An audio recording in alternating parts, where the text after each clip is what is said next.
Starting में थोड़ा लगता ही है, और प्यूबर्टी की तरह सब एक ना एक दिन तो उससे गुजरते ही हैं। कैमरे की इतनी सारी सेटिंग्स, इतने सारे डायल्स, इतने सारे बटन्स देख के किसी के भी कॉन्फिडेंस का शकल कबूल हो ही जाएगा। आज हम एक ऐसी चीज के बारे में बात करेंगे, चाहे तुम फोटोग्राफी को प्रोफेशनली करना चाहते हो या एज अ हॉबी देखते हो, ये तुम्हें पता होना मस्ट है। Photography is nothing, is the art of capturing light. बहुत पहले जो कैमरास होते थे ना, वो इमेज नहीं कैप्चर करते थे। They used to project light on a surface, जिसके ऊपर बाद में एक आर्टिस्ट ड्रॉ करके उस इमेज को कंप्लीट करता था। फिर कैमरास इवॉल्व हुए टू टेक एक्चुअल पिक्चर्स।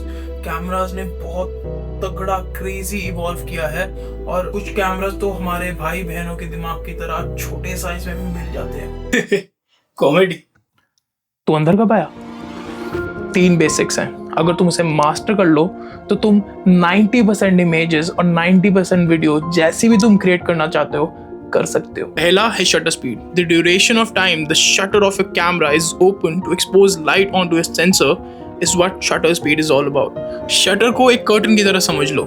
जितनी देर शटर खुला रहेगा उतनी लाइट तुम्हारे कैमरा के अंदर आएगी। और फोटोग्राफी क्या है? Art of capturing light. So a faster shutter speed like 1/1000 seconds is good for capturing sports or wildlife photography.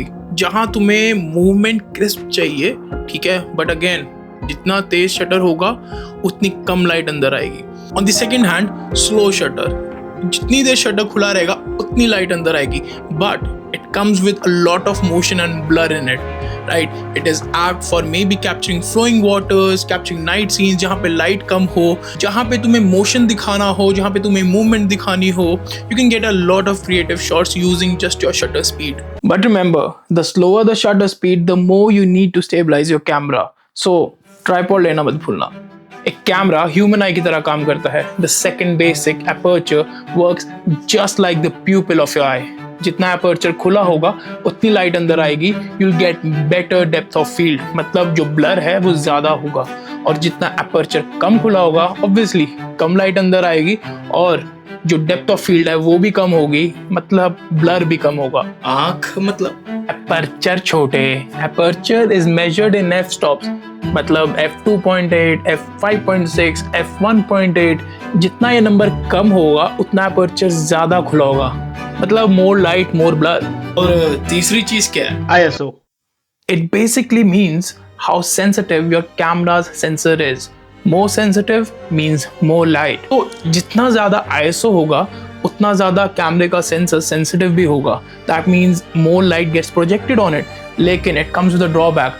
Higher the ISO, higher the grain it has on the image. But इसके बारे हम कभी future में बात करेंगे। तो ये 3 basics हैं जिनको तुम एक साथ यूज करके एडजस्ट करके जैसी तुम्हें पिक्चर चाहिए वैसी तुम पिक्चर खींच सकते हो, और together this is called the illuminati.